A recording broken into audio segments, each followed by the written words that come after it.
Strolls and Stories is pleased to welcome listeners from Canada, America, England, Ireland, and Wales. Tonight we present The Child, a short story of the light and the dark, written and told by Jan Little. Listen if you dare. Hallowe'en. The time when the veil between worlds grows thin. The time to enter and look within. And the ghosts and the ghouls of times gone by entwine with the spirits that refuse to die, and the phantoms that are humans of the modern world today. They refuse to learn from the spectres of the past, refuse to listen, refuse to believe, refuse to see. They stay asleep in their closets, throw away their key. So the choice is yours this very eve, to come with me, to part the veil and truly see, or stay a captive, too afraid of real reality. Tonight, if you come with me, we journey in South Wales, across the River of Usk, to the valley of Llanfoist, and the mountain known as the Blorange. The mountain, it stands tall, strong, unrelenting, framed only by the fullest of moons. The light is eerie, it's casting shadows everywhere. The trees have left their leaves on the path for us, a crunchy, colourful carpet, but who knows what hollows and stones lie underneath to catch our feet? What traps are actually laid in front of us? What traps are laid there to make us stumble? But wait, I see a child at the mountain base. She's so small, so very, very tiny against the steepness of the hill. Oh, she's a little precious thing as she begins very carefully to climb the mountain path. Her little legs are strong, though. She climbs with vigour. Yes, such vigour for one so young. Each step is determined, yet light upon her feet. Her jet black hair is almost lost in the blanket of darkness. I cannot see her face. Who is she? Where is she going? And what mother allows a child out so late? I want to know. I need to know. Such a little creature to be out. Who knows what danger may befall her? I call out, "Child, child,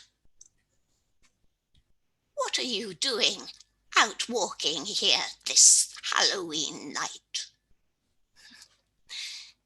She turns and looks at me. "'Tis quite simple. 'Tis the best night to be out," she says, and she carries on climbing.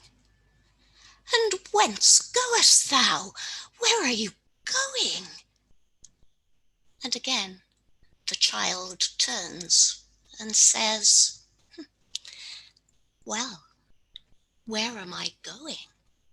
You may follow me if you wish, but you do not know my name, and I may not tell you. But I need to know. I want to know more about this little thing as she climbs the mountain top. And so I ask her again, 'What is your name, child?'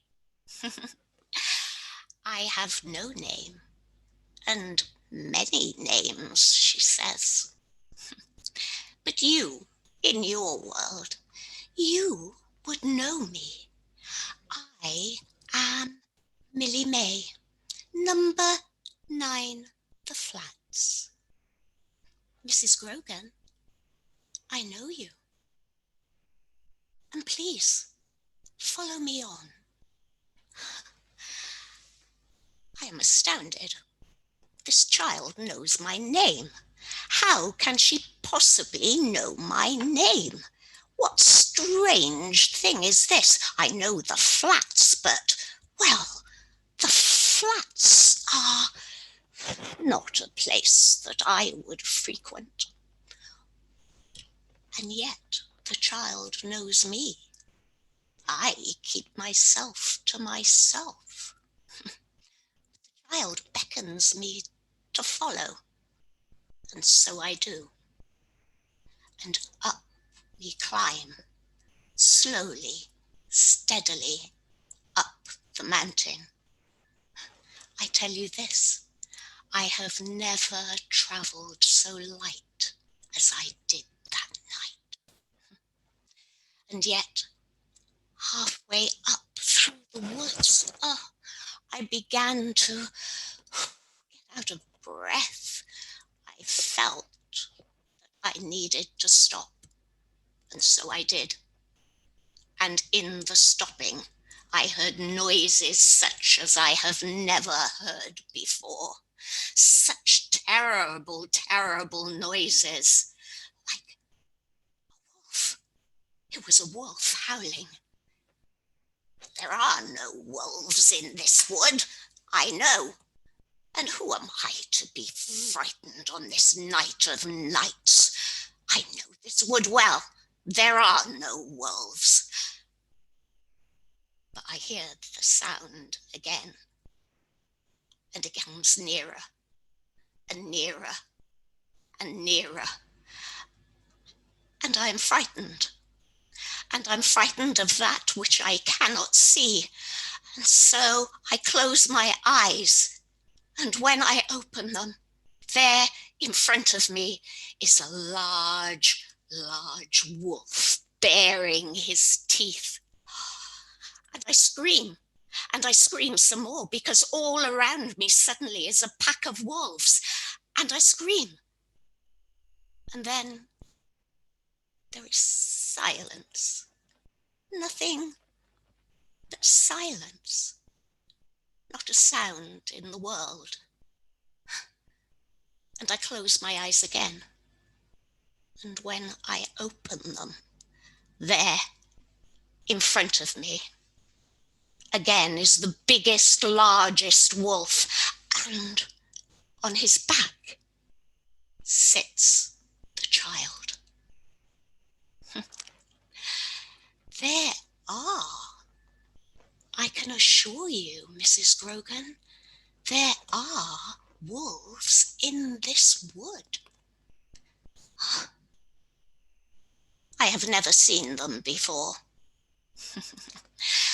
They are only seen by those who are fully present, she said. Follow me. And of course, I did. And I knew where we were going. It was obvious. Where would any child be going on this mountain on this night of nights but to the Punch Bowl, the lake, the waters of Avalon, the world where all is one, where there is all time and no time. Yes, I knew that that would be where she was going. And so, halfway up the hill, we took our left turn. And I must tell you, it never ceases to amaze me, never, ever, when the path suddenly opens out, and there in front of us is the wonderful, wonderful lake and a whole space. And I look, for I know this place well. But the child takes my hand. Come with me, Mrs. Grogan. Take my hand. Cross the vale into the other world with me. I take her hand. I want to go. I take her hand and we make the crossing. I felt it, the transition.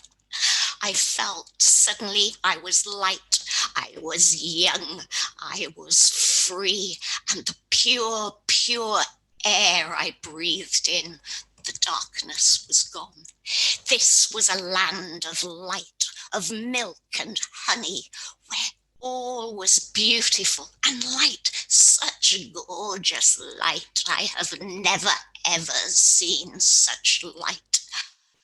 My heart filled with joy, and I looked around me and saw all the little folk there, all just living together harmoniously. There were avatars, there were mysterious creatures, and they were all living together as one. And the child took my hand again, and she took me down to the little jetty, where there was a little hobbit man, and I jumped into the boat with him. And for the first time in my life, I sailed to the other side. I sailed to the island. Oh, such joy. And when I reached the jetty, I got out, and the child was with me, and she helped me out. And there, at the jetty, stood a man, a human, and I was glad to see that there were humans on this side of the veil. And he spoke to me. "Mrs. Grogan, how are you?" I looked. That voice was so familiar. I knew it well. I looked up into his face, and yes, it was Di Griffiths. Di Griffiths with his face all blackened with coal. Yes, it was Di Griffiths. And he said, "There's more of us, Mrs. Grogan. There's more." And as I looked further into the island, I could see it. All the men and boys walking down towards the jetty. All of them, their faces blackened, grinning. "Oh my God," I said. I looked at the child. "Is it really, really them?" "Oh, yes," she said. And I stared at the faces of the 45 men who'd lost their lives in the great pit disaster at Upper Tulare at 6 Bells. And I looked, and my heart was glad. But I searched each face longingly. Who was there? Who might I see? And Di Griffiths turned to me, and he said, "Mrs. Grogan, we saved the best till last for you." And there he was, walking down to the jetty. The men parted, and I screamed, and I ran, shouting, my son, Billy, my son." And yes, there he was. And I went to embrace him in my arms. I went to hug him, and he passed right through me. His body was true, but it was not solid. His image was fair, but he could walk right through me like I wasn't even there. "Try it again, Ma'am," he said. "Try it again. Just feel me when I pass through you. Just feel me." And so I did. And he passed through me again. And I cannot tell you what love and warmth and joy I felt as he passed through. And in the moment of passing, I knew him deeper than I had ever known him before. And I knew he was happy in this land of light. I knew he had found a heaven of his own, and I was glad. And then he disappeared. He vanished, no longer there. Oh, I wanted him back. I wanted to see him. No, no, I cried. Billy, Billy, come back. And the child said, we have no need to cling in this world. We have no need to cling to people or things, for this is the land of light. And I said, no, no, I want Billy. I must see him. I must see him now. And she said, don't cling, Mrs. Crochan. Don't cling. If you cling, the veil will come down. The mist will rise. Don't cling, Mrs. Crochan. We must go. But I wouldn't. I wouldn't. I insisted that I stay. I wanted to stay. I would stay with Billy in this land of light. Mrs. Crochan, you must come.